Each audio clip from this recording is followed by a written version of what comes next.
Live from Venture X Studios, it's JP, Kathy, and the crew.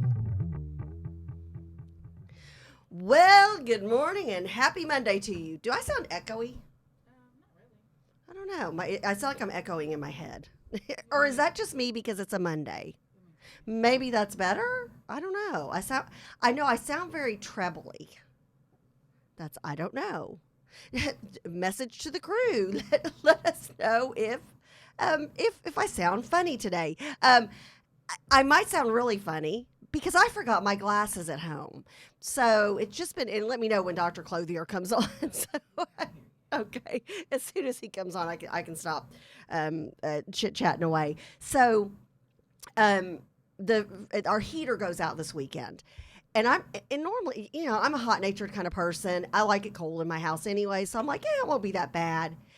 So, and I thought, okay, at one point it was like 63 yesterday, and then it slowly was climbing down. It was in the 50s when we woke up this morning in the house because our HAVC guy can't come out until this morning. He was out of town, so he'll be out there first thing this morning. So, I was thinking, oh, not that big of a deal. Keep some sweatpants on, keep a jacket on, keep my robe on. It's all good. Because I do like it. I thought, when it's 60 degrees outside or, in the 50s, I love it outside. So there is a difference between outside 50 and 60 degrees and inside your house 50 and 60 degrees. Has anybody ever experienced that? I will let the record show, and I did say this as we were trying to fall asleep last night, and thank you to my son for rescuing us and letting us use, because our house is the hottest in the summer and the coldest in the winter. So he had a space heater in his room all day because he's more cold-natured, and he went ahead and let us, he's like, do y'all want to use this in your bedroom? And I'm like, oh my gosh, thank you so much. So Siege, thank you so much. As my head was hitting the pillow, I did say I do prefer the heater to be out than the air conditioner to be out. So just let the record show. Oh, and Dr. Clothier, how are you this morning? Good morning. I'm doing well. I think it's nice your son saved your life. Yes, he did. With that space heater, he sure did. I know that's a little extreme. Didn't save my life, but sure helped the comfort level in our room last night.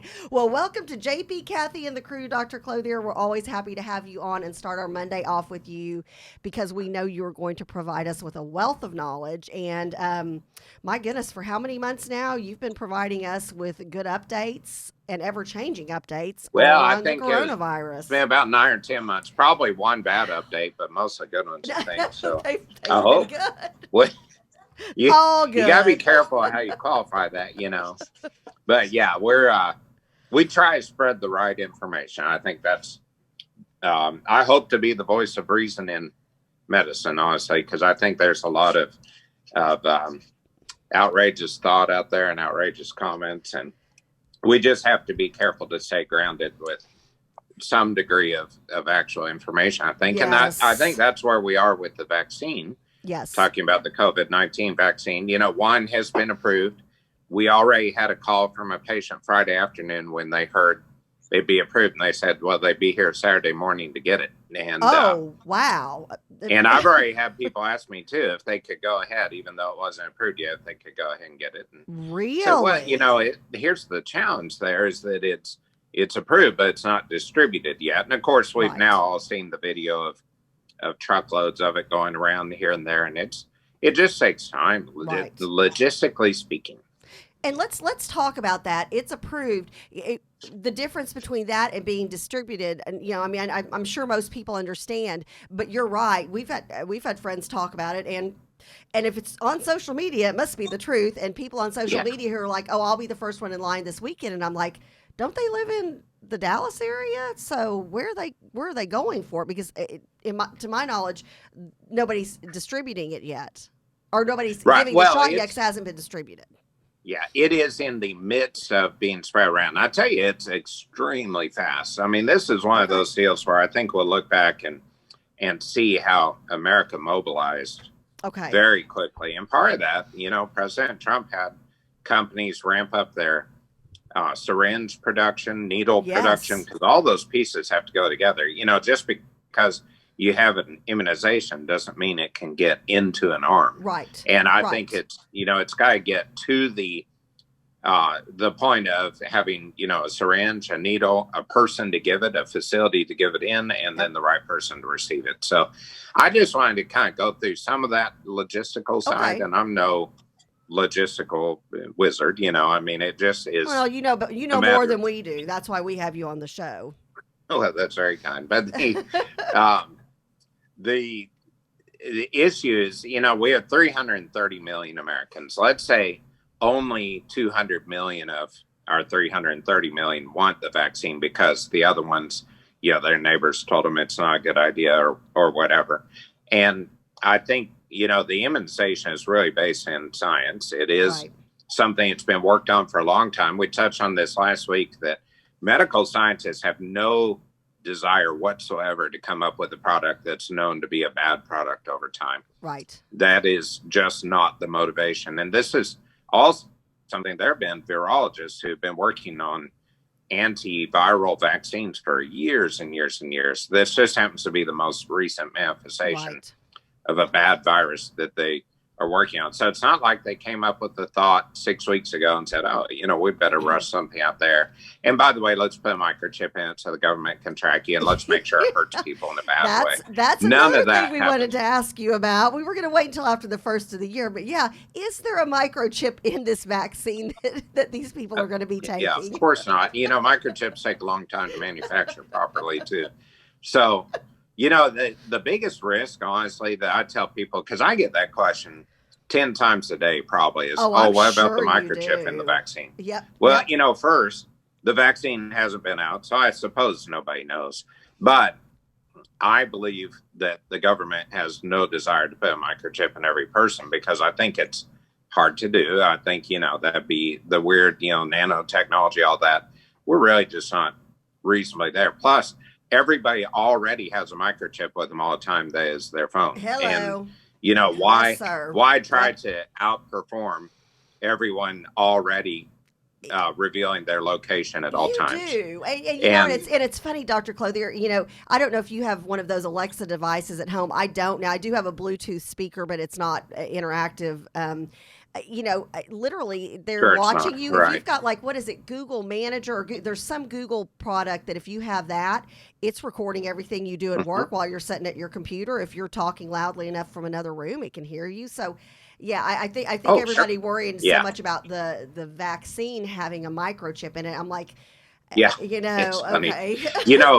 I can tell you, if you bought a car in the last several years, the car knows, can tell everybody where you've been, what speed you're going, etc. That the idea of privacy is gone. I mean, let's just be honest about it. Now, the next step is just, why would the government care? Frankly, if somebody came in and got shot and they want to start tracking them, they don't care where I am. Honestly, I think they're a bigger fish to fry.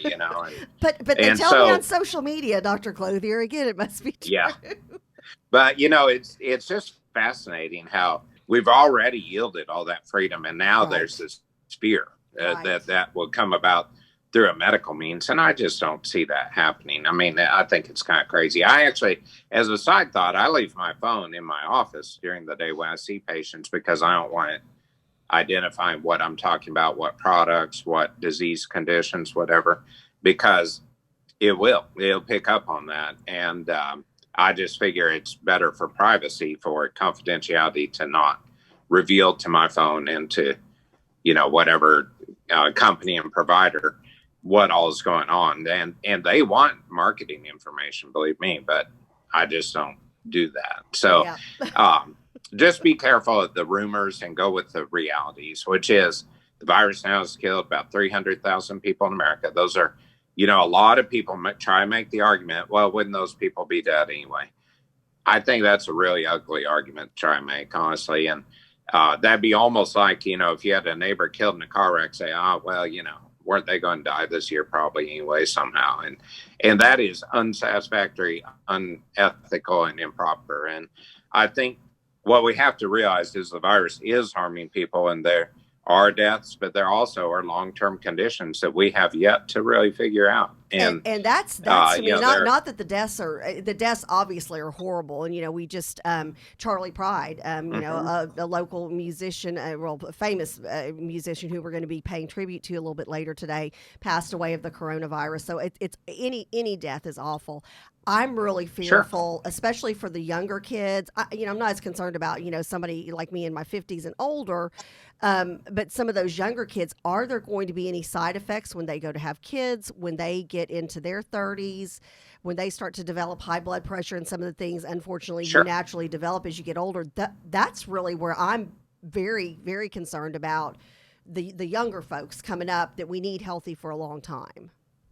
Yes, you and everyone in medicine is concerned about that. And I'll tell you, it's probably purely anecdotal and no evidence of anything being related to the virus. But it strikes me, when I watched like the NFL yesterday, I was watching a couple of games off and on, and the players, and two in particular, Zeke and then Cam Newton, they had COVID. And when you watch them play, they don't seem to be the same player they were. And I can't take out of the equation. Of course, they're a year older than they were about a year ago, but it just seems like they've fallen off the cliff more. And I just do wonder if there's some effect of the virus on, respiratory status, muscle twitch effect, strength, endurance, whatever it is. So I think we've got a lot to learn there. So I believe that a big breakthrough here is in the vaccine. And if we can begin some momentum toward improving things with the virus rather than only sliding downhill, I just think that would be a tremendously beneficial factor. So the logistical thoughts there, again, we're saying if only 200 million Americans want the virus, that's still 200 million vaccines to give. And that just doesn't happen fast.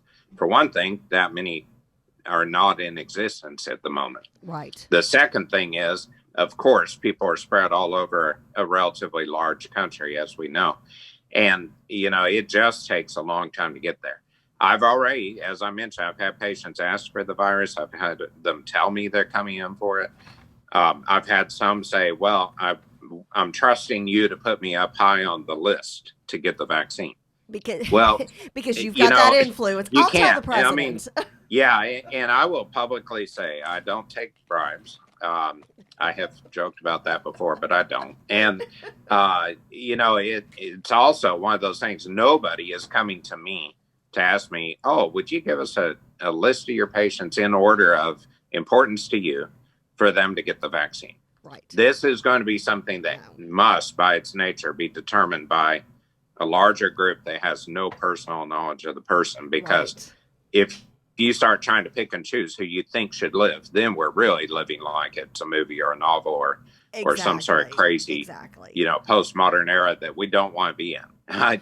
Frankly, I don't want to be put on a list of doctors who maybe are important or maybe not. I don't want to know where somebody else thinks I fall in that. I want to go with a relatively blinded system of saying, okay, we have tier 1 who are healthcare workers or frontline workers, right? Yeah. And I do think those I folks can't should get decide that because first. somebody.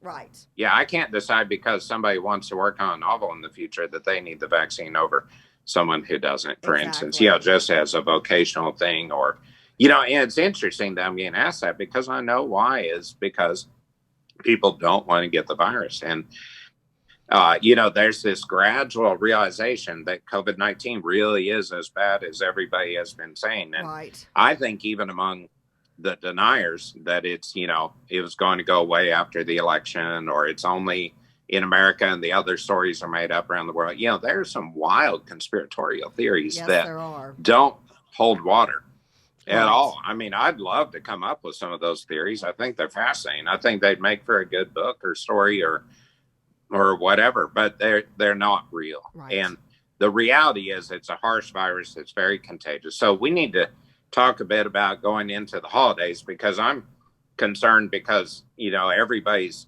yearning to get together for Christmas, of course, naturally so. In fact, I'd be worried if people said, well, I don't really want to get together at Christmas for any reason, virus or not. That'd be a sign of bad relations and bad mental health. So we all want to get together, but you must, Christmas is in less than 2 weeks. By my calculation, it's which is behind 11 days away. There you go. It's right around the corner. Yeah, I had to kind of look at the date there because the crazy thing is in COVID, even though I'm working every day, I can't keep track of the days for some reason. But anyway, it's 11 days away. If you've not already started to self-quarantine, you need to start today. You need to not go anywhere in public where you're going to potentially pick up the virus.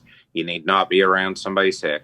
Right. And then if you feel healthy enough, and preferably if you can get a test done, you could visit your family with the knowledge that you have a negative test and no new exposure that's going to reveal itself when you get around, especially elderly or otherwise at risk relatives. Right. And, of course we all want to get together, but you don't want to get together at Christmas and give your, extended family a deadly virus. That's just a problem. Well, and you can find a way to deal with it. You and I have talked about this. I've got a large family. We did like y'all did. We got together and we ate outside. It was beautiful Thanksgiving. Now Christmas probably won't be the same thing, but we do have now. My stepsister and her husband, who are fun as all get out. Anyways, they're making it fun. They're doing a big reveal on the location for Christmas Eve for our big family party. So I have a feeling it's probably going to be in like a warehouse type style situation. They've got access because they do bikes and a donation center. So probably something like that. And then they've got, then we're only doing one gift exchange. So it's not going to be the big fight free for all like we normally have. So food's going to be catered. There are accommodations being made, but so we can still get together and enjoy ourselves. Let me ask you a couple of questions. I've got some members of the crew. We've got a 53-year-old, very healthy, no underlying conditions individual. She is asking, she said, I don't want to get a vaccine that has a 95% effectiveness for a virus that with a 99.7% recovery rate. Thoughts on that? I would suggest that the first thing is we don't really know the recovery because, as we were talking about earlier, we don't know the long-term outcome of the virus yet. Just to make another comparison to the polio virus. When polio first hit in organized society and people knew that there was a virus that was hitting people in bad ways, there was a 25% fatality rate. So you could say there was a 75% recovery rate. Right. However, within weeks to months, it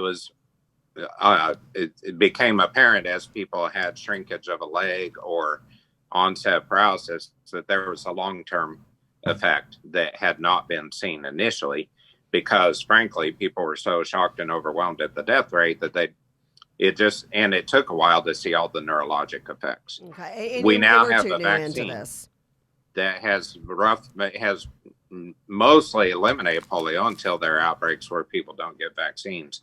But no vaccine is 100%. Right. And you just don't know when you're going to be the one with the bad outcome. Right.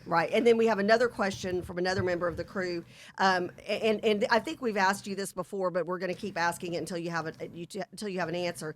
The answer you want? Oh, yes. Go ahead. Yes. Just an actual answer. Is the COVID vaccination going to be like the flu shot? Will you need to get this every year? I honestly think we won't know for about a year because we'll have to see how the persistence of the immunity is. Gotcha. And, keep in mind, too, that it is nearly impossible. In fact, I would dare say impossible to achieve 100% immunity to anything. The reason that smallpox is eradicated was the vaccine, but also because the people with it were isolated and died. Right. I don't mean to sound too harsh, but that's just the way it was. And so there quit being the virus in society was the only way to overcome that. It wasn't truly an immune response. It was that the virus was gone. Okay. And even today, we immunize against, famously the flu, of course, and there are flu cases. The people who get the shot nearly always have a much reduced intensity of the virus and generally don't die from it, for instance. Right. But it's not 100%. You know, it's a better immune response. It's kind of like the analogy I keep using about a car.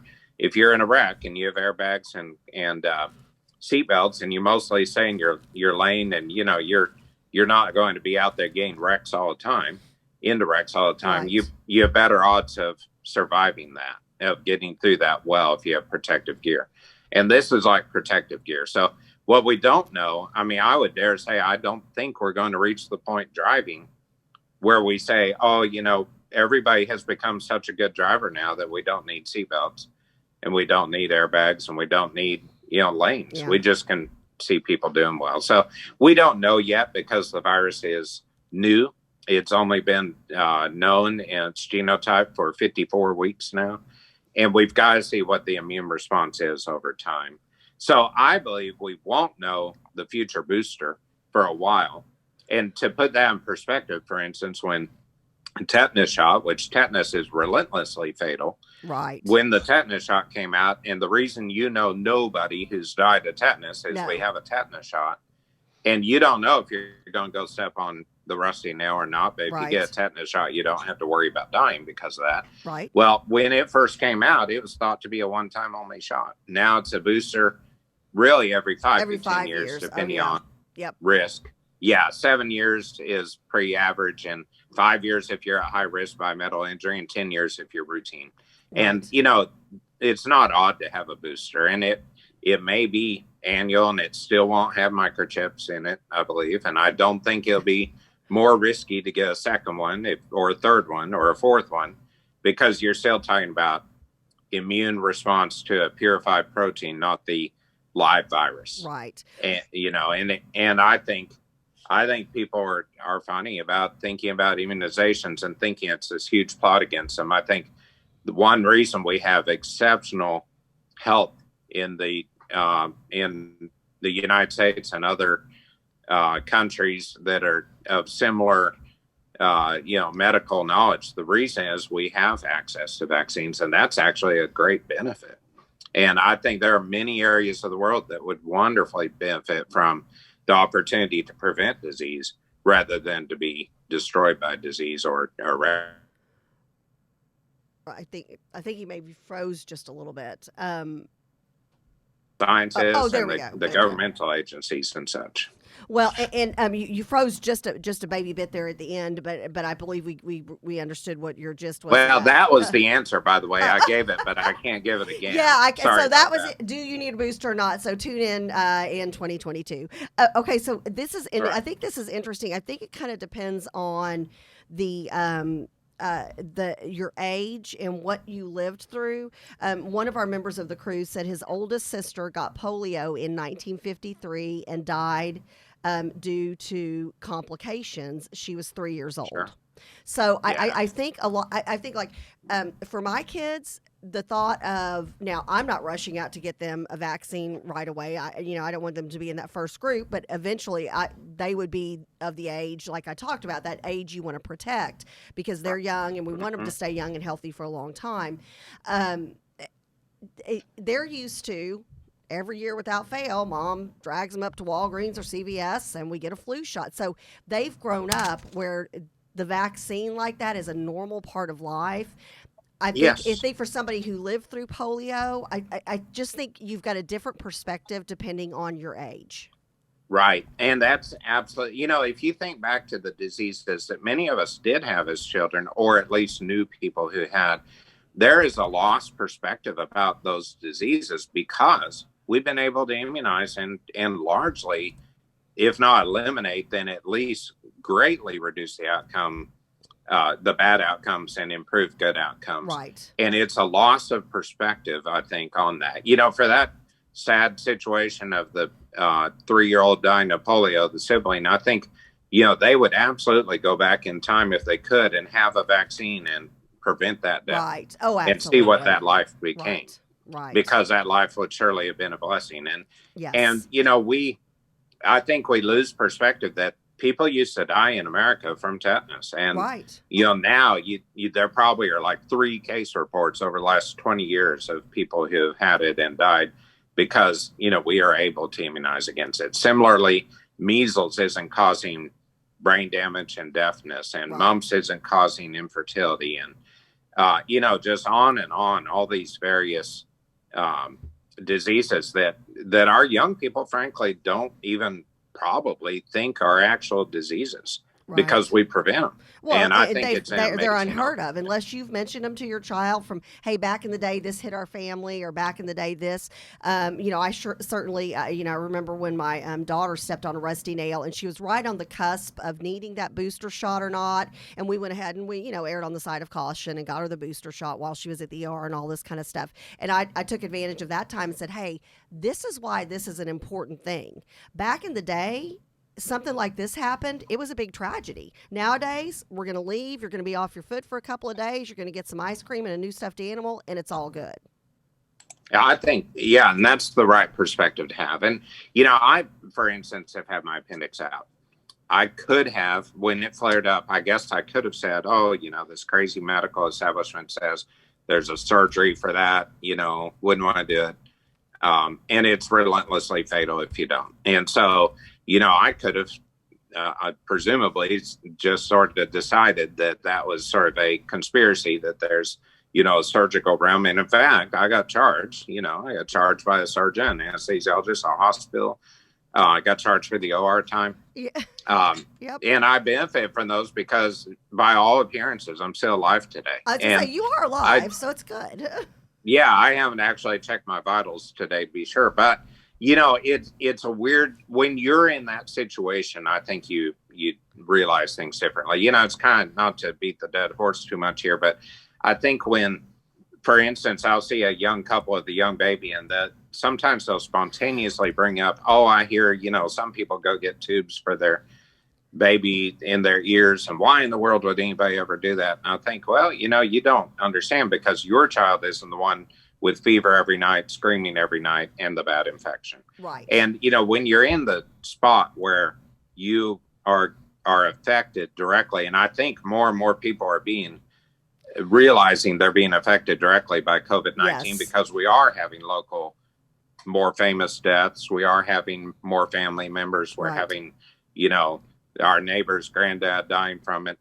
It's starting to hit home more because it's almost like it's closing in around us. And, and that's why we need to put a stop there, and realize too, for your prior commenter who is a very healthy 53, which I think is fantastic. Maybe she isn't the one who would benefit from the immunization, but maybe it's reducing her from being this asymptomatic carrier that takes it to, say, 10 other people, one of whom may die. And if you think of it as protecting others by achieving protection yourself, I think that helps with the perspective too. Well, great information as always. And it's just, I like the way you present the information to us. You don't do it in a political manner. You don't do it in an emotional manner. You do it in a, hey, these are kind of the facts. This is what you need. This is what you need to consider. And then guess what? You're an intelligent adult. Make the decision on your own. And I like the perspective. I'd rather talk with a medical health professional like you, and then decide personally about something, depending on, what kind of, if I work from home all the time and I barely even go out to the grocery store, or if I'm out and about all the time. I think those are things to consider. I'd rather that than the government tell me what to do. Sure, absolutely. And that's why you want a relationship with your doctor. Yes. I think that's always a value. And I hope that each listener out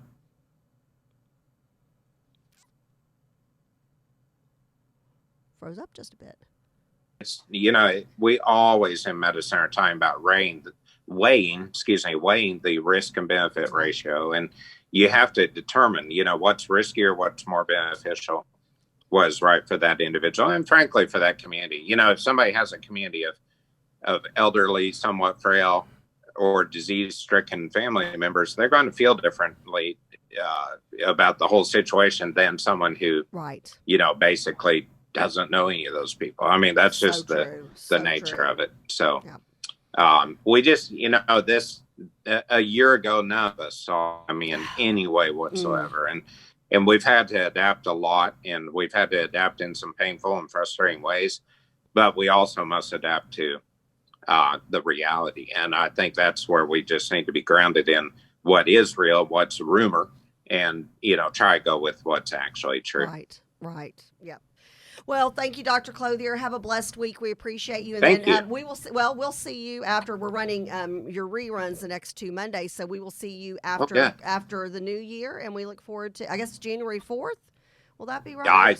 I believe it would be. That's right. Well, you have a blessed Christmas holiday with your family. Yeah, have a Merry Christmas too. And I think it's really important to realize our blessings this time of year, if no other. Amen. From Thanksgiving to Christmas, just realize what a blessed people we are, what a blessed society. Yep. Thank you much. Couldn't agree more. Thanks, Dr. Clothier. Great information. Okay, JP, do we catch you with your hand in the cookie jar? Oh, excuse me. Uh-oh. Yeah, we caught you with your hand in the cookie jar. Do you have enough to share with the whole class? Yes. Okay, good. I thought I saw a box on the back table. You did. I brought a whole box in this morning. Dr. Clothier. Great information. Hits it right on the head, though. Yeah, he's not emotional about it. He's not angry about it. He's very matter of fact about it. Very fact based. And I think that's where everybody has to take that in. You and I have had this discussion about having the shot, not having the shot, having our family members get the shot, having them not get the shot. And it depends on which family member. And there are several factors that go into all of that. And you and I both are the same way on that. There's some people I'm like, yeah, they're going to get it like probably second batch or something. Some I'm like, oh, I would never have them get it, and then some of it is a wait and see thing. Well, and I guess the big thing. You just can't get emotional. And you can't judge anybody else for what they decide. No. Well, and we're seeing a lot of that. And 2020 could have been, the word, if I don't want it to be negative, could have been judgment. Because really? of all of I the. didn't watch it. Was it just like shaming if you don't get wear your mask and if you don't do that? Yeah, I mean it's the it goes in line with what's going on out there, right? Yeah. I'll tell you though, what really really is cool is that as we get ready to go into 2021, the vaccine did in fact get done like the president said it would. Whether you want to politicize it or not, the president did what he said he was going to do. And just like he did with everything else. But and that's so, a story for another day. Yeah, but I mean, and so here's the deal. Medical staff have to get it first, and that's who it's being held off to. You and I won't qualify for it until probably 2021 is what they're saying. Well, I mean, and here's the thing. I don't, you know what? And again, just as an individual, can't you just look at things, decipher all the factors and then come to a logical conclusion? I don't think, I mean, I've got, friends and family who are in the healthcare industry. You know what? Doggone it. I think Dr. Clothier needs one before I need one. Right. Well, and evidently they have partnered with, and I say they, but the government and Pfizer and Walmart and Walgreens. So your biggest producers will be Walmart and Walgreens. Well, and boy, I noticed because Walgreens is my main pharmacy and my family's main pharmacy, and there are all kinds of advertisement. When I call in, there's a commercial that pops up on the phone system. They're advertising it like in emails I get and in texts that I get. So, Walmart's clear. Walmart will not decide who gets it and who doesn't get it. That'll come from the states and from the doctors. Right. But they have partnered with tens of thousands of nursing homes. So nursing homes will get it first. Yep. Nursing home care workers will get it first. Medical staff and first responders will get it.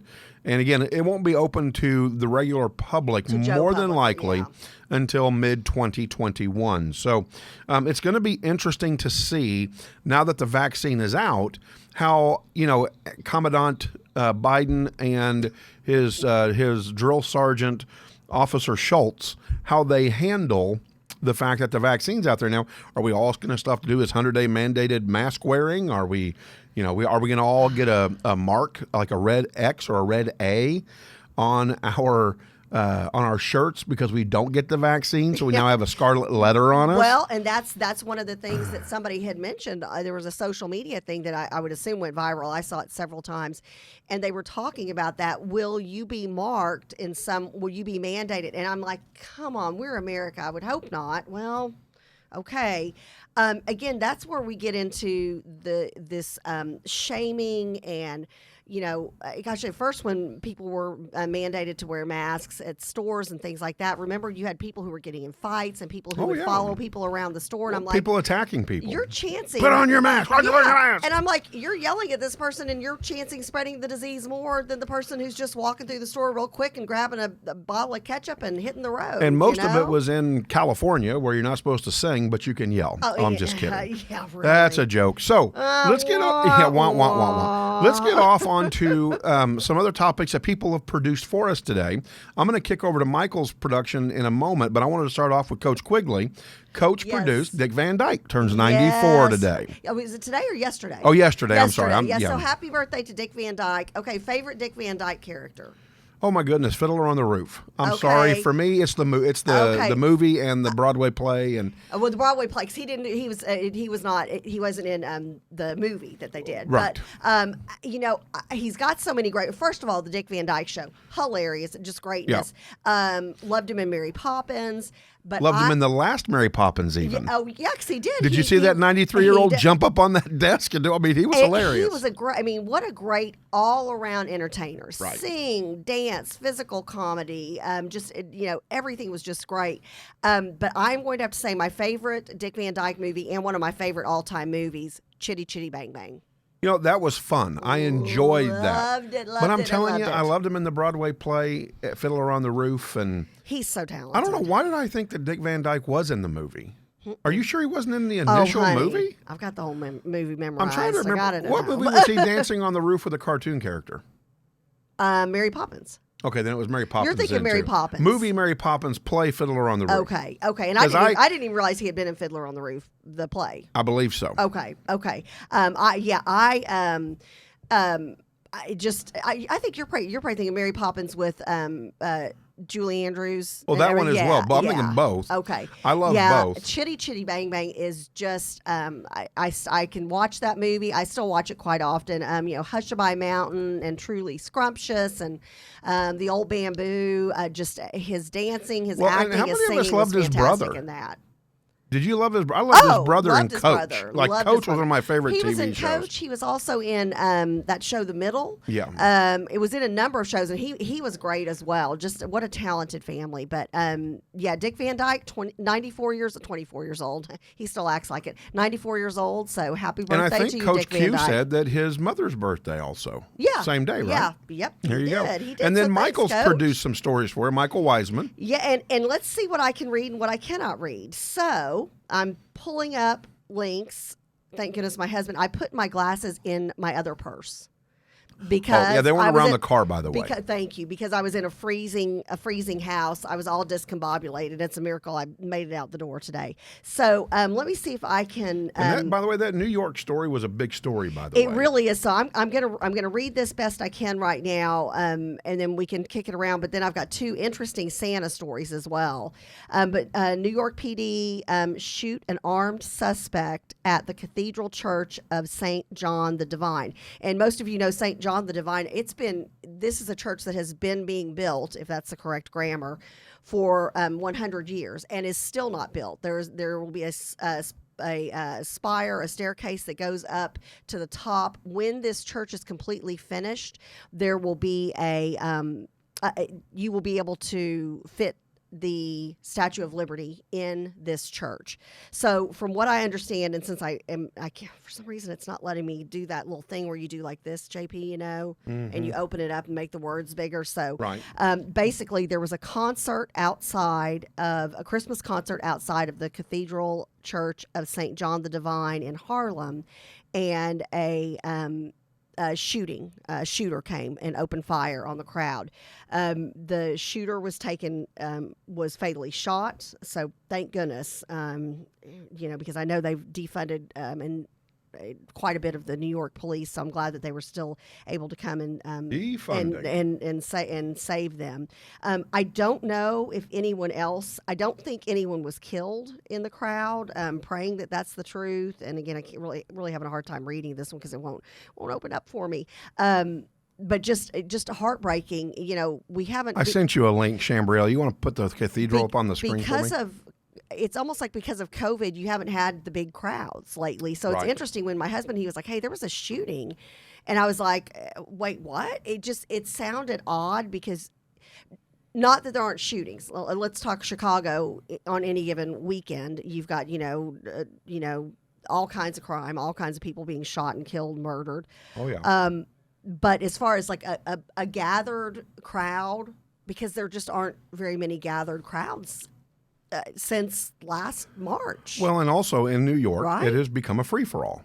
Yeah. And people know that. So, I mean, crime is that's up the other side. like I mean, nobody's business in New York. In New York, it's really sad that I think I mentioned my friend who's married to Paul Sorvino. She said she just doesn't even recognize the city. He's there filming a new TV show, and she said you don't even recognize this place. Yeah. It's really sad. I hear the same about Austin. Well, yeah, Austin's all way boarded bad. Well, now up here's what's and interesting, though, right? such a So there's the heartbreaking. cathedral, everybody. Just And this is in fact beautiful. the day of the shooting. Beautiful. As you can see, they were all outdoors, and the chairs are set socially distanced so they could do a concert, right? Yep. And disrupted by the shooter. I don't know, Chambrielle, are you able to scan up? I'm not sure is that the full picture? Is it okay? So you can't even get the height and the full picture of what the cathedral looks like. I mean, you literally, when they're done with this thing, you can take the Statue of Liberty, move it on in if you need to. So, but it's I mean, beautiful. it's ginormous and it's gorgeous. It's sad that this happens around the holidays. And again, mental health, which we got the mental health moment coming up at 8:30. Do not miss. Is so in trouble. We are so badly in need of some strong mental health Advocates and support. And Kathy and I are going to pick another show, not today, to talk about something that Dr. Good has passed on to us. And we're going to in regards jump on to mental and run. health. And thank you for that research, Dr. Good. It's a challenge we're going to throw out there to the other hosts and talent in our network. And we just feel so strongly about it that we feel like everybody needs to be equipped with as much information on mental health as you can. Mental health, unfortunately, is such a scary thing. Sometimes you just don't know. Well, and I'm going to try. I'm going to get with Leon Chastain, one of the owners here at Venture X, and I'm going to get with a couple of the ERs that are around here, and see if we can't sponsor an event where we can have the sponsor pay for 15 people Wouldn't to that take be fantastic? this course. Take this course and get certified. Yes. So at least, and again, you can't ever know everything, but at least if you can be more aware, and part of that awareness starts with talking about it, which is what we do here on the show every Monday at 8:30 a.m. Okay, so I said I had a couple of Santa stories, so this is interesting. Santa up, girl. Okay, so typo because we're heading towards Christmas. Hey, Chambrielle, will you come plug in our Santa's lights, please? She's going to talk about watching. Santa. We got to have twinkle lights on. Santa's it's over here. watching, and we're so happy to have Is he? Chambrielle back. Where is he? Yay! Hey, wait a minute. Are you saying I was that bad? No, we are just so, Chambrielle is just that beautiful. good. She's just that good, exactly. My brother even called me. I was in the grocery store, Saturday, and he goes, so no offense, Kath. And I go, and he goes, your production of the show the other day. And I go, Kelly, that's not what you call production. That was me hitting the go live button. JP had everything set up. And he goes, is Chambrielle going to be done with her finals?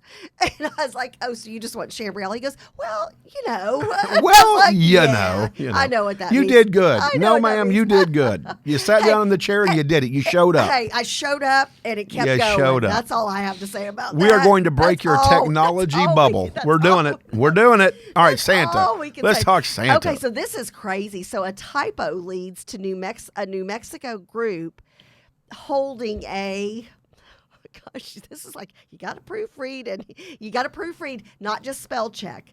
Sit on Satan's Lap event. Well, by golly, there you go. So there's that. Hey, so spell is that check, a hot chair? Yeah, Or hot seat? real hot seat. So it got mixed responses from the locals, saying, "Well, that's a different take on Christmas." But here's the thing: you can't just say I'm doing spell check, because Satan. There you go. It's a thing. It's an entity. Satan is going to come up as spelled correctly. So you've got to proofread. That's why I'm so obsessed on proofread. Everybody's like, what are you talking about? Like the other day, we were looking at something and it kept saying the taxes flag. The taxes flag. And I was like, no, it's not. And they're like, well, Kathy, it's not coming up on spell check. What's your deal? And I'm like, it needs to say Texas flag. So it's not going to spell check that. Anyways, you can take Chambriel, I sent you the link. If you'll put that one up. That's got to be good. You can take the teacher out of the classroom and out the I classroom. want a Texas flag. Can you give me a Texas flag? flag? So can you imagine like seeing that flyer and it goes up and everybody has it on social media and somebody's like, sit on Satan's lap?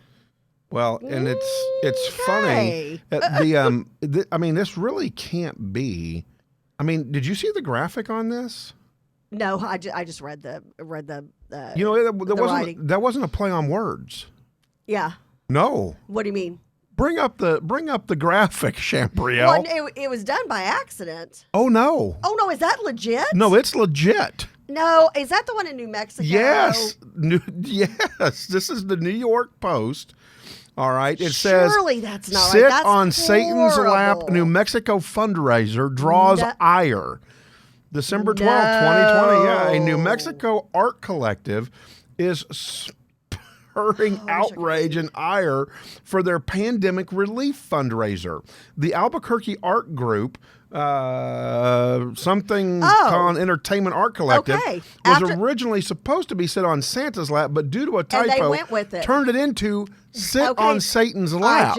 So yeah, you're right. So they said they went with it. They said, you know what? Let's just go with it. So I'm wondering if they raised some money. Now, I would not have sat my kids down. There. I wonder. Can you imagine the mental health these three children are going to need? I'm wondering though. It looks Patty, where are you? It looks like that's been the face has been superimposed. So I'm wondering if they really had Santa. They rolled with it and then put that on there, because does that look like that's really his head? Yes. There's no parent who would have sat three young children and he's wearing a mask. There's no parent who would have done that in a million years. You would have do it if your kids were older, just to joke around, maybe. But I don't know about that. Okay, so here's another thing. So an undercover cop posing as Santa Claus and an elf nab suspected car thieves.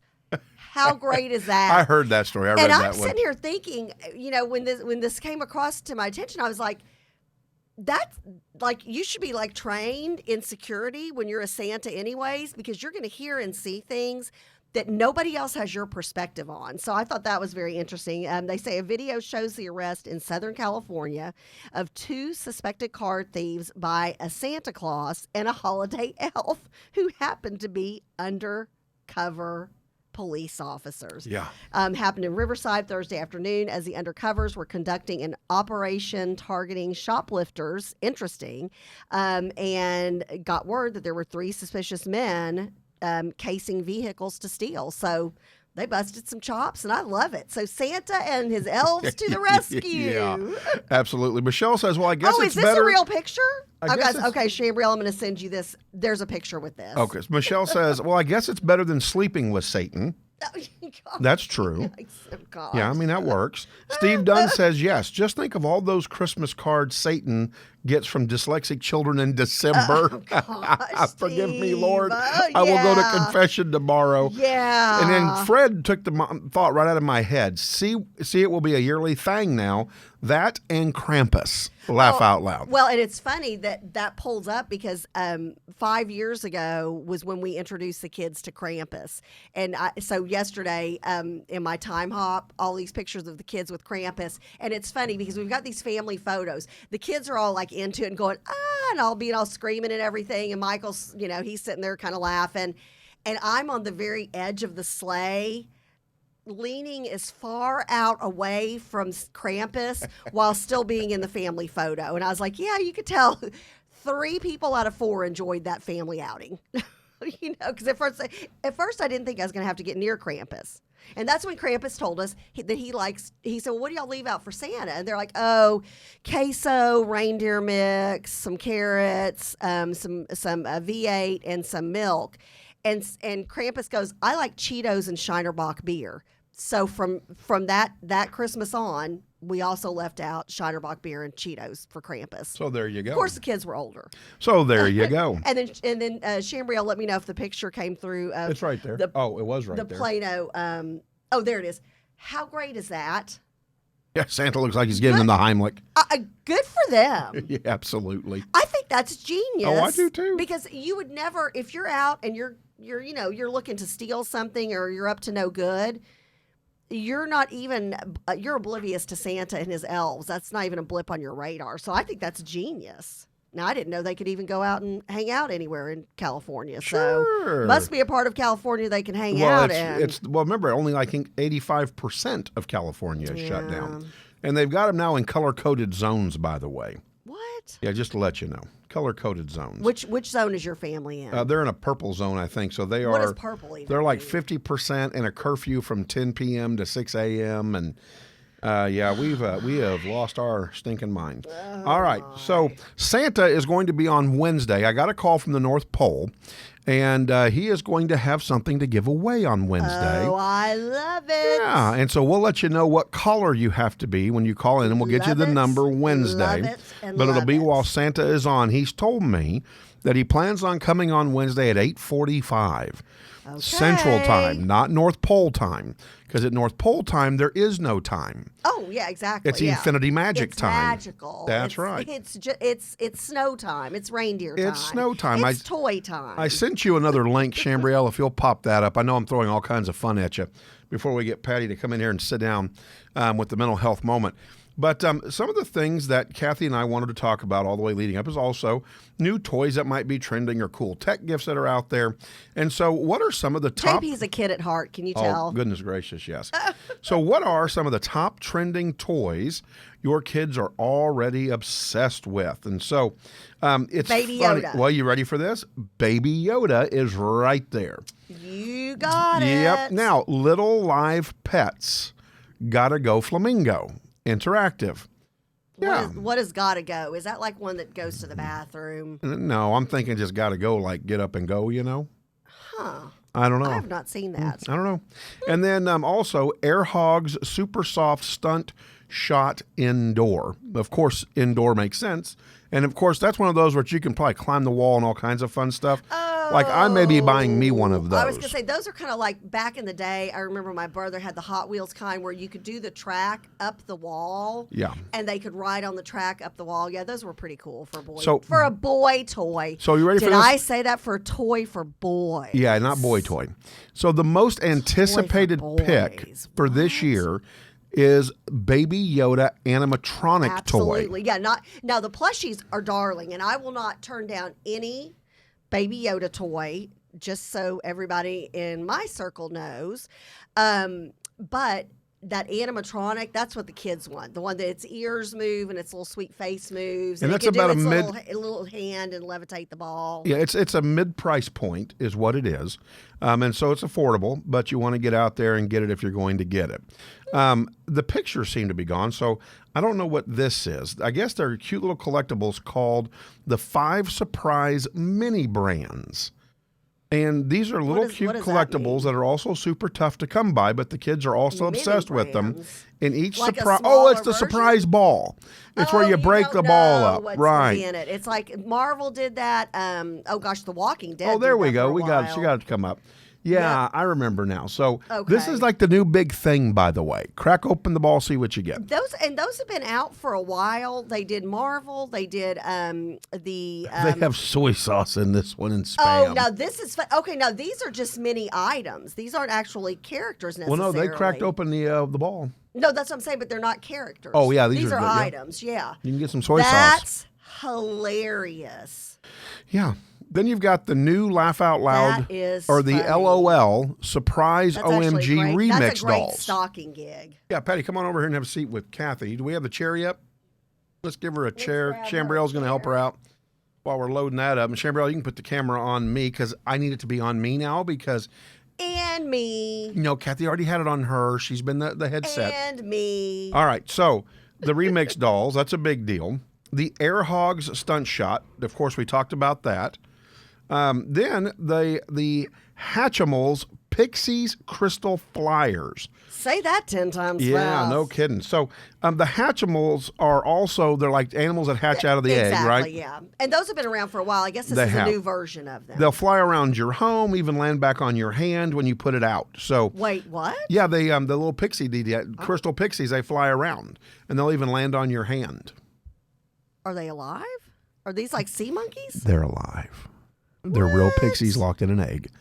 No, Kathy. whatever. Well, I need a picture. They don't have any pictures. I'm sorry. Doggone The it. pictures. Oh, I'm always bummed out when it says perfect for ages 4 to 9 because that means Oh, I'm way there they too are. old. They're adorable. I see them. Do You have to see click them? on the see more. Oh. And they're like little pixies, and they're alive. They're real pixies. They put them in crystals. They come out of the crystals. So, yeah, there's a lot of fun in that. You could have a blast. Do I have a headset for Patty? So, let's see. The Playmobil Scooby-Doo Mystery Mansion. How about that one? Scooby-Doo has been popular Right. forever and a day. Right. So, and then there's Forever and a there's day. that. Patty can have my headset if it'll reach. Because Well, I don't you're- need one. To hear the person on No, Zoom. sure comes out on speaker. Are you going to hear that? Yep. With our new microphones and with the speaker working now, See, I don't need a headset. Oh, see, I have to Okay, have you one. ready? No, you do not. This want is gonna be throw it. fun. No, You don't ready? throw that to me. I won't catch it Why? because I'm horrible at catching. I can't even catch a roll of toilet paper. Hold on. You can swing it. No, got it. Goodness gracious. So, so the Playmobil Scooby-Doo Mystery Mansion, that's going to be cool. How about this one? This is going to be one of my favorites, and it's going to freak everybody out. The Treasure Alien X Glow-in-the-Dark Slime. Oh, now see, slime rocks. Yeah, so this Love is going to slime. be a cool one. We used to make slime. That's the with next my one up, kids. Chambriel. Go up one more. Love that. Oh, show Kathy the Pixie Crystal Flyers. Hit the show more or whatever. Or shop Amazon. Everything's on Amazon. There she is. Oh, She's I real. know what they are. Yeah, no, those aren't. Yeah, I remember when Emily was little and they had the bigger version of those, and they were the dolls that had wings that flew up in the sky and they spun around. Yeah, that's fun for about a day. Yeah. Those aren't, and they were fun when we lived in a 2-story house, and you could have them fly down from the top story to the lower story. Yeah, okay. See, I was thinking something different. I'm thinking like the little sea creatures that you kind of like that you have. Were they sea monkeys or what were those? No, they were sea monkeys. They would grow in the yeah, water and thing. you thought they were real. I was thinking So something like that. go but- to giftsicle.com, and it'll tell you all the new 2020 toys that are out there and what's trending for boys and girls. All right, it is time for the mental health yes. moment. And again, Welcome, Patty. yes, good morning, Patty. Good to be here. So, and here's the key, right? The key is mental health. First, before the pandemic was huge anyways.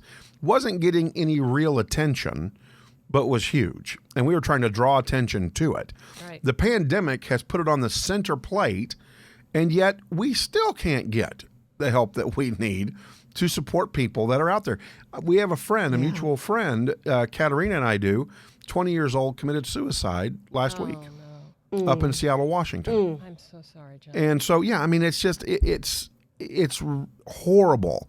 And we And need. we're not talking about it like we should be. Right. And Why we need isn't more that in the news support. every day? So, anyways, Patty, welcome and good morning. Good morning. Good to And be back. again, thank you for the support of the mental health moment.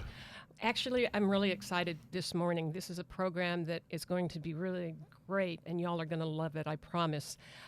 We have 2 guests on this morning, Dr. Brenda Tillman and Dr. Erica Sally. Is it Sally or Sal? Sali, Sally, okay. I had it right. Sali, first. but I'll listen to any. I'll answer to either of them. Okay, so We want to get it right.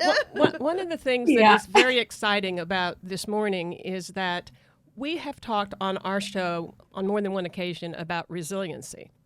And what I found out with Dr. Brenda Tillman, and then she suggested that we include Dr. Sally, you can build a resiliency program ahead of time.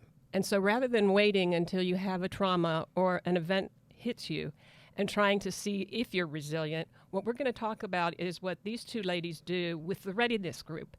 And Okay. I'm going to start with Is that the name? That's the name of the group. The name of the group is the readiness group. Okay. So I'm going to start with Dr. Tillman and ask her to tell us a little bit about her background, what her qualifications are to talk about resiliency, and then we're going to segue into Dr. Sally and she can tell us her story, okay? So let's get started. Brenda. Good morning. And Patty, thank you so much for organizing this. We've talked to you in the past, and we're so thrilled to get the opportunity to be on your show. The stuff you guys cover just brings everything to the surface, everything in terms of mental wellness, but also just family. I mean, it's just really connecting people, and we greatly appreciate the opportunity to do this. So a little bit about my background. My PhD is in actually counseling, and I'm a trauma therapist. I'm an EMDR solution-focused therapist. Most of my career has been working with military, police, fire, and dispatch now, and somewhat their families as well. And so it is my background is a culturally specific crisis intervention, trauma response background that has talked to people about how not only do we get ready, readiness and prepared, but how do we respond to things and then know what to do with them afterwards. So we're very excited to have the opportunity to talk to you about that today. And just in case anybody in the audience is not familiar, say what EMDR is. Eye movement desensitization and reprocessing. It is a therapeutic method that actually works with memories and the brain to be able to connect the emotional and the cognitive aspect of an event or a memory and be able to organize it in the brain so it can be put away. And I know that sounds a little bit cosmic, and that's a very basic explanation of it, but it uses bilateral stimulation to say to the brain, don't go into fight or flight, you're safe, you're in a good environment, and then helps you process those things that you've either stuffed down and have made you this plate that looks like an architectural design, or that just keep ruminating, that just keep running and won't let you get rid of them. So EMDR is a therapeutic method that tends to speed up how we address really negative memories that we've entrenched. Thank you. Thank you very much. Okay, Dr. Sally, tell us a little bit about your background and what you're going to bring to the show this morning. Absolutely. And I just want to thank you guys as well for allowing us this opportunity. We appreciate anything that gets out the information on resiliency and mental health. So we greatly appreciate the opportunity to talk with you guys today. I am a physical therapist here in the Metroplex. I practice mostly neurological physical therapy. My practice has been both adults and pediatrics. So I work a lot with neurological conditions, but I am also a veteran. So I was an aircraft maintenance officer in the Air Force for 6 years. Thank you for your service. Thank you. Oh, thank you. Yeah. So I had the opportunity to work in the military setting, and as an officer in the Air Force, I was very much responsible for the resiliency of my people. And so I have a strong passion for the community of servants, whether it's military, first responders, medical personnel. And that has really kind of brought me to where I am today, working with first responders specifically, but also with military and medical personnel on building resiliency, both individual resiliency and then also organizational resiliency, how to prepare before the critical incident comes to be able to handle a critical incident when it does come. So that's kind of the role that I bring to Readiness Group. So one of the things that I wanted to highlight is that for the entire month of December, we are spotlighting people who serve. So that was the other thing that I thought that you all would really appreciate. So they have a background, both of these ladies, with military, and I think that they bring a lot to our game this morning. So one of the things that I was most intrigued with, Dr. Tillman, I'm going to ask you to start, and then Dr. Sally, you can finish up or add to it as it will. Talk about preparation and creating a resiliency program, as I think you like to refer to it, upstream. Right. And we are so excited to start getting this information out because we've been very, very good in the past at responding after the fact. And that's kind of what we've set up, especially in the warrior world, where any culture that is high threat, high stress is kind of that warrior mentality of, look, we got a job to do, get in there and do it, and has kind of that suck it up factor in it. And so what we've done is we've just waited in the past to say, okay, let's get in there afterwards and let's make sure we give them the resources that they need, and hopefully some of it will stick, and then we'll wait until the next time. Which critical incident response teams are very, if they're good at what they do, they're very valuable to the process. But it wasn't until we really jumped into this grant that we're working with, and Erica will talk to you about this in a minute, but this, the opportunity to really see how people are responding to resiliency and wellness. And we are forming, after the fact, downstream resiliency teams to come in if we need them. But I will tell you what we're really focusing on is that upstream element, that preparation for what does it mean to get myself ready for this? What does it mean to prepare? And statistically, it is proven that if people understand and they come at it with a clean plate, you know, that I talked about that architectural design, if they actually can come at stress and trauma in life with a clean plate, then the stuff they can handle and go on to post-traumatic growth is absolutely huge. So that's why our focus lately has been moved more in the direction of upstream resiliency, because we've done a lot of different trainings with police, fire, numerous different groups, where when you ask them, what is the critical element of stress and what is the chronic element of stress? And what we realized was the critical element is very small compared to what we're looking at in the chronic element of stress. Chronic is everything from, you know, fatigue, from work, from finances, from kids, from COVID, from all of the things that we're talking about that add to our chronic levels of stress. And again, I keep going back, this plate is kind of that prefrontal cortex that we have in the brain, where the brain says, what do I do with all this? All of those chronic things just build this plate. And then what you do is you put that little critical element on top of that. And that's when life, we often refer to it as that's when the crisis mode hits. That's when things just don't seem normal anymore. So if we can get to the upstream portion, if we can get to, we do a lot with peer support, to every person a peer, not just wait for a peer team to come in, but know what you need yourself. Know what builds your resiliency. Know what makes you stronger in challenge, but also know what makes you stronger in hope and happiness. And that's what we're looking to build in the programs we work with. Erica, what kind of an organization over and above the obvious first responders are a good candidate for you? You go into a variety of organizations, do you not? We do. You know, honestly, any organization, I think we can all agree right now that resiliency and mental health practices apply to everyone right now, especially with everything that's going on in the world. We tend to focus on organizations that inherently face high stress and trauma in what they do. So it tends to be military, first responder, medical, and honestly, educational. I don't think we often recognize the level of stress and trauma that educators experience, but it is pretty high. And you can imagine even higher right now with COVID the way that it is. So that tends to be who we kind of focus on.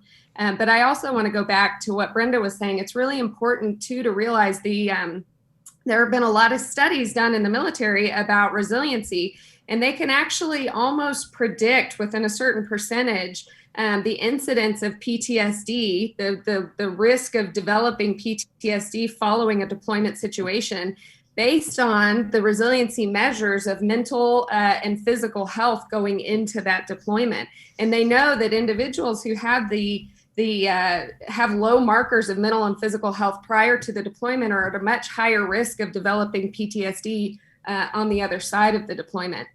And so when we talk about upstream resiliency, it's not this like doomsday prepper, we're going to go build, collect all our resources and be ready for anything that comes. It's really a measure of being able to be mentally and physically well prior to a very severe and traumatic event. And the measure of that is really how much are you able to enjoy your life? You know, how present are you in your life? Are you where your feet are? And can you enjoy the things, the way that you're living and the relationships that you have in your life? that's a true measure of resiliency, that if you are able to do that, then if life does hit you in the face, which it's going to all of us, none of us are getting out unscathed. What's going to be your capacity to be able to kind of work through that and grow from it on the other side with post-traumatic growth versus developing some kind of post-traumatic stress or stress disorder? You mentioned something about how resilient they were, or what their markers were prior to the event. Talk a minute about what all the organizations that you work with do ahead of time so that they are familiar with how resilient their teams are. I think this is something that is really growing in the first responder community specifically right now, because like Brenda said, the focus has always been on the response phase, right? And it's shifting now because people are starting to realize, in first responder, both law enforcement and fire, suicides are outnumbering line of duty deaths every year. And so the question is, tactically, if we can get our tactics to where we can get our line of duty death rates as low as we've gotten them, why can't we build the resiliency of our people high enough that we can get those rates down as well? And I think the answer comes in that we've been way too reactive and not proactive enough. And so I think that is where the conversation is shifting in the first responder world. And it is too, how do we build resiliency prior to? And a lot of that is coming through peer support, where we teach all of the first responders how to have an effective communication that helps their brain to process through some of the stuff they see on a daily basis. Because if you ask a first responder, they'll tell you, oh, that's not a big deal, that's just my job. A lot of times they don't even recognize how much a pediatric CPR is affecting them when it starts to stack up with all of the other things they see on a regular basis. So they need a daily process instead of kind of this binge purge, take in all this stress and then do whatever I need to do to get rid of it at the end of the day or the end of the week. They've got to have a process using peer support and using healthy strategies like gratitude and service and mindfulness and health and, physical resiliency strategies to process through those things on an immediate basis rather than waiting until it gets to a point where they are burnt out and have no capacity to deal with it anymore. Patty, if I could throw something in here too. I think JP mentioned that, we're just not getting the help out there that we need. And I'll tell you what we are finding is there's got to be trust in programs. And of course, there's stigma that goes along with using a counselor or reaching out or all the other things associated. This is why the upstream process is so very important, because when you educate, and we've got this wonderful grant in Texas for first responders for 9 cities. When you educate people on why they're doing the things that they're doing upstream, it's amazing how willing they become to do them. And let me give you an example of that. After the Dallas shooting, the situation with the police officers, there was great money thrown at counseling that a lot of organizations said we had nobody even ask. We had nobody come in and ask for those. It was free counseling to any police officer, to any, and the trust factor hadn't been breached there. I mean, the issue is that we have to get in there and educate people on why it's important to do what we do. We talk about peer support and every person being a peer, not just the peer team, every person's a peer. So that if you don't want to reach out to somebody at the station or at the organization, you make sure you identify who your person is. And that could be your spouse, it could be your brother, it could be your sister, someone outside, or it could be a therapist if that's more comfortable to you because it's much more private. So we've got to educate. Once we educate, we started this grant a year ago. And once we started the education, people started saying, oh, now I see why we're doing it, the whole purpose of this. And so I'm going to sign up for that. That's how we break the stigma.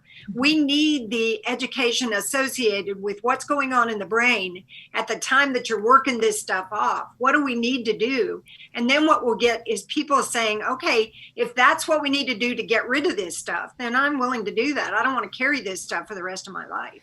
So if I'm an enlightened CEO or an executive director of an organization, and I'm listening to you this morning and it's starting to resonate for me, talk to me about the steps that we would go through. I make the phone call, tell me your 800 number or your website address, and then tell me what's going to happen. What we typically do is we go through, and this is something we've really built alongside these first responders. They have been just imperative in figuring out what the process should be and what works and what resonates with people. But what we like to do is look at an organization. We call it the Organizational Resiliency Quotient, or the ORQ. And we look at measuring the well-being of the individuals within the organization, and then looking at what the organization already has in place. Because what we've realized is a lot of times there's a lot of stuff in place. It's just not all tied together into a program that people recognize as a resiliency program and trust, right?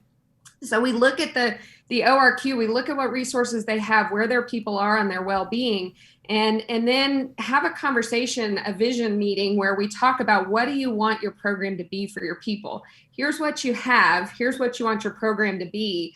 And then we look at, okay, so what holes need to be filled, right? So we take those gaps that aren't filled with whatever resources need to be put in place. And then we put those, we figure out what those need to be to make your culture successful, because it has to be very culturally specific. It can't be a pre-programmed thing that you bring in and put on people. And then we have a resiliency team. We have the organization build a resiliency team that kind of helps put the roadmap together to get all of this in place. A part of that roadmap is education, a very important part. And the way we've done it with our first responders is to educate them, every one of them, a very quick education in the science of trauma, the science of resiliency, what's going on in the brain, and what are some of the effective strategies that you can use to counter some of those effects of trauma, so that they can work through that stuff, and then by trust in it. And then another very important piece is culturally specific counseling. And that really is some of the harder resources to put in place, because it costs money, And so whether that takes educating maybe an employee assistance program in that specific culture, or if the agency can fund free counseling for their members to educate a counseling agency to be a part of that, in order to, one, educate, two, provide resources, and three, when everything they can do at the organization is not enough, to then provide a referral source for therapy as well, so that that's out there and available. So this is a lot like risk management. Where would that particular kind of a program reside in an organization? Is it usually in human resources, or is it under the risk management umbrella? Or where would we find that inspiration to reach out to the readiness group? It could certainly be under both of those, and probably more so. What you'll find in organizations is that more organizations do their wellness programs through human resources. But I tell you, when you look at your people being your greatest asset, that's risk management. What are we willing to do, and so a lot of people in the past have looked at the response part as the extent to what they're doing, not realizing that the upstream is what contributes to wellness in terms of attrition, in terms of people being at work, in terms of the culture of the organization being something where people want to be and support each other. It's a groundswell effect. I'm telling you, Patty, it is amazing to watch an organization that has a really, really good groundswell wellness understanding of what happens when you're in very high stress situations. And I tell you, in today's environment with COVID and everything else that's going on, this is to understand these things for an organization is absolutely huge. But we are, Erica mentioned some of the other organizations we're working with. I mean, we've got FAA that we work with accident investigators. We do all of their, so it expands out into all areas. But even, contractors for, defense any organization could use that upstream element of understand why we do this, know why we do this. Let's build that groundswell effect of wellness within the organization. And then you decide what fits you best before anything big happens. And, to be honest with you, most of what we hear when we do these programs are, why didn't we have this years ago? Why didn't we get this when we came into this. And they're absolutely right. Erica talked about education. Our juniors and seniors, our freshmen and eighth graders need to know what resiliency is and how do we build it within ourselves now, so that when we go through a pandemic, so that when we go through what we're going through now, the changes that have had to take place in schools right now, kids are truly suffering. And if you look at Cook's Children's reaching out to communities, asking people, we're seeing suicide ideation as early as 4 years old and 5 years old.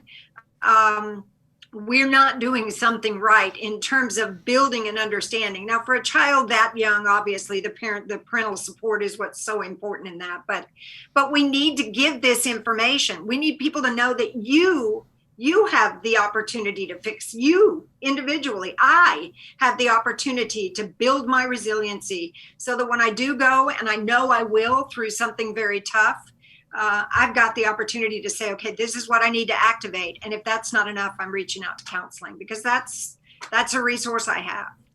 So doctors, I've always wanted to say that. Doctors. I love that. So doctors. So plural. Yes.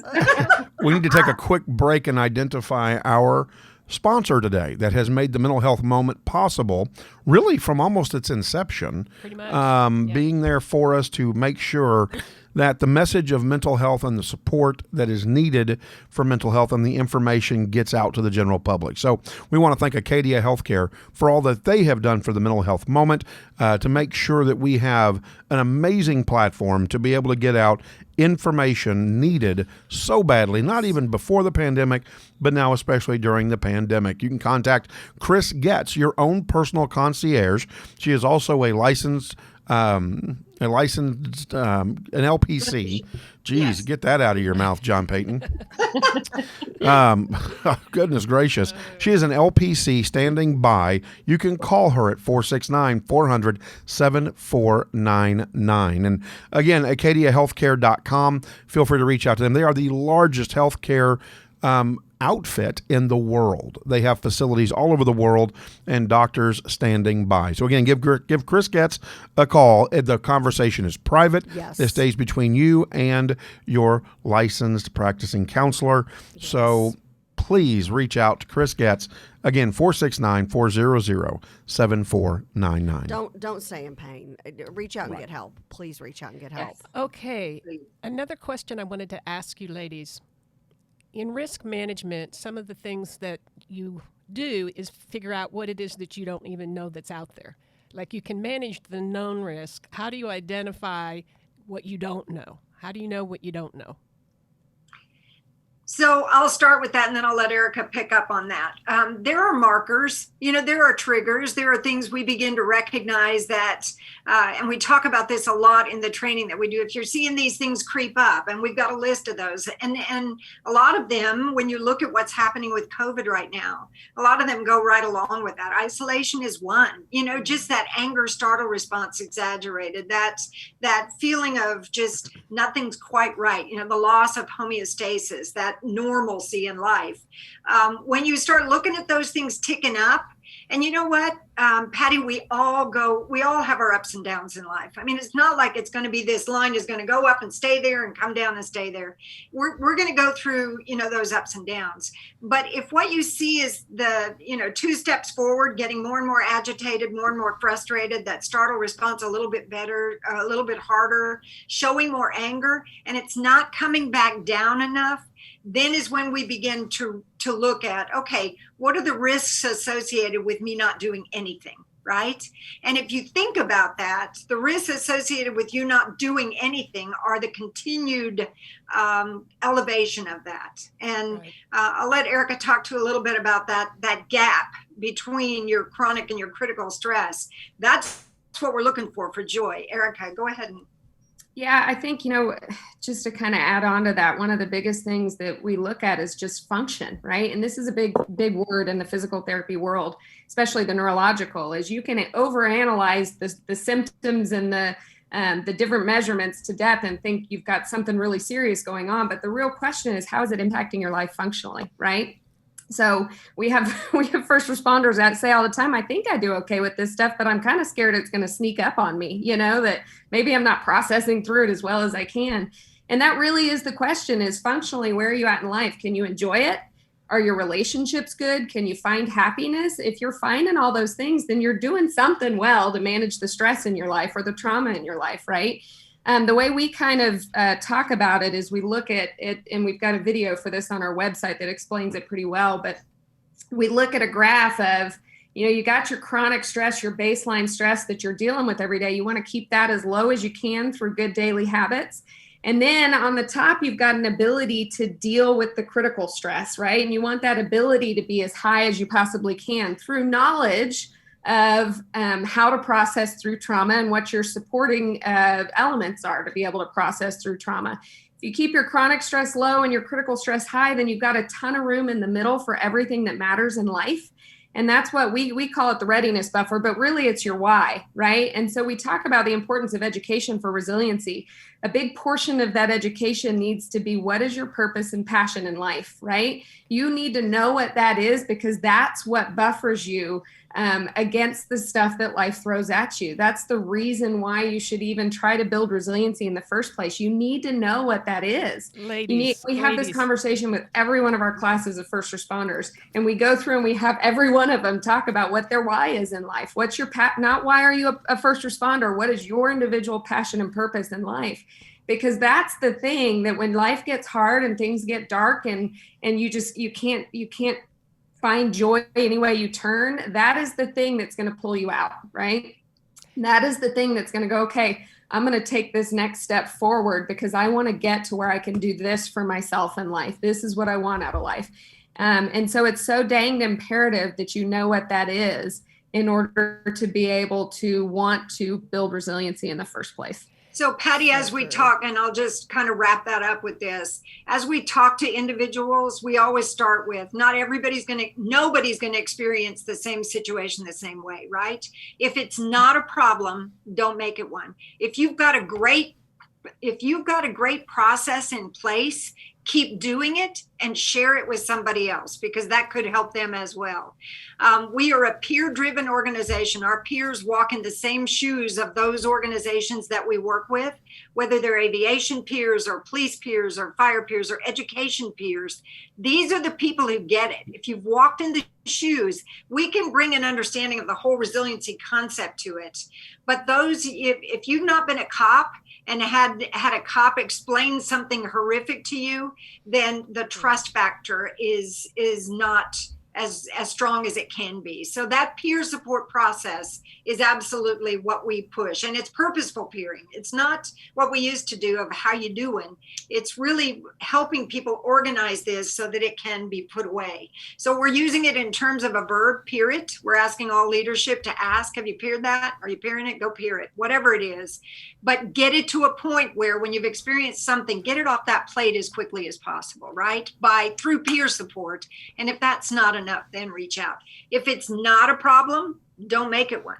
And it's not going to be for everyone, right? But for those who don't have something in place, the opportunity to work that off that plate and to get your process down, to say, I know exactly. As a clinician, one of the first things I ask an individual who comes into my office is, what did you do with that? I mean, Erica talked about a CPR, anything associated with major, concept of, oh, that is the saddest thing. My question is always, what did you do with it? And the question I always receive back is, what are you talking about? What did I do with it? So it's all that element of I don't know, where do we go from here? I don't even know what you're talking about. So yeah, that's really good. As I said to you when I was first speaking with you on the phone the other day, this is Brenda, I think that we could have you ladies back. Oh my goodness! Absolutely. For a 10-part series. There is well, so EMDR much is to talk so. about. I'd like to dive more into that later. Yeah. EMDR. So many people need that kind of therapy, and it's intense, very intense. I know several friends who have gone through it, and so absolutely. Well, you hear a lot about it now, but I think for people that are not professionals, they do want to learn more. And I was just enthralled with both of you ladies, and I'm very happy that you could make the time to join us this morning, the mental health moment. Really appreciate your wisdom, your knowledge, and your presence. So thank you for joining us. And I would like to say, from my home, because this is what we believe, Merry Christmas to you. Thank we you don't so believe much. it. Merry No, Christmas. that's some people don't. Some people are Jewish and they believe in Hanukkah and they can wish me happy Hanukkah. No, but you can include me in on That's right. that. Well, I'm talking to them. I'm not talking to you. No, but we're Drink your soda. I'm not talking to you. We're both wishing y'all Merry Well, no, you Christmas. can jump in and do it yourself. You're a grown up. There you go. Oh my We Lord. need our own Christmas. Hey, counseling. I need EMDR counseling right now on the air. Where's my headset? I need. We Hey, appreciate good Monday y'all. morning to everybody. How about that? Good stress. And then I just this start is the fun singing. stress. Yeah. Yeah. It's a manic Monday. Oh boy, and it always is. Yeah. Or Murphy's Law Monday. Murphy's Law Monday. I love that It's been one. Murphy's Law Monday. So you see what I'm saying? I should be offered free counseling by one of the both of you with what I've got to put up with over we'll here. make it yeah, happen. can y'all stay on the line after the show? Yeah. Thank y'all Okay. so much. Thank God you. bless y'all for what y'all are doing. Yes. Thank you That's guys. wonderful. Merry Christmas. Merry Christmas. Merry Christmas. All right. We again want to thank Acadia Healthcare for all that they have done to be able to put the mental health moment on the map, and they continue to do so. Contact Chris Getz, your own personal licensed professional counselor at Acadia Healthcare, or you can go to acadiahealthcare.com. But you can contact Chris at 469-400-7499. That's 469-400-7499. Again, as Kathy says, and I'm going to let her say it, don't What? allow mental health to take you over or something like that. Oh, yeah. If you're in trouble, I'm like, yeah, what do I say? I say a lot of This things. is your You favorite have to be a little line. more When I specific. say all that, you then say, Well, seriously, do not be afraid to reach out. Even if you don't feel comfortable reaching out to Chris, reach out to myself or JP. We've got the resources for you. There is no need for you to stay and have any kind of trouble. Also wanted to mention, we didn't get a chance to get to it today, but we will on Wednesday, and that's a tribute to Charlie Pride. Absolutely. Who we just and adore, we lost. and I may reach out to Mary. I talked to Mary last night, Mary and Randy last night. And Travis, so, just may he rest in peace, and all of his fans and family and friends who are hurting today. We'll be giving a really nice tribute to him on and Wednesday. then I got confirmation Santa is going to do a Zoom call with us at 8:45. He's going to be here Wednesday at 8:45 through Zoom. Can't wait. Yeah. Santa. And he said he's got a little something to give away to a lucky listener out there. Have you been naughty or have you been nice? Find out Wednesday. Well, I know our at listeners are going to 8:45. need to be on the nice side for the next 48 hours. All right. Again, we want to thank Acadia love Healthcare for all you y'all. do. We want to thank our two guests Yeah, for thank coming y'all on this so much, morning. ladies. Amazing information as always. And Patty and Steve, thank you so much for the guys Something for rock. Kelly Foundation and the Morgan Foundation. It's always a pleasure. Thank you. All right. We're out. Okay. See y'all Wednesday. Stay tuned. See ya. 10 o'clock for Heart and Soul of Texas Women. There you go.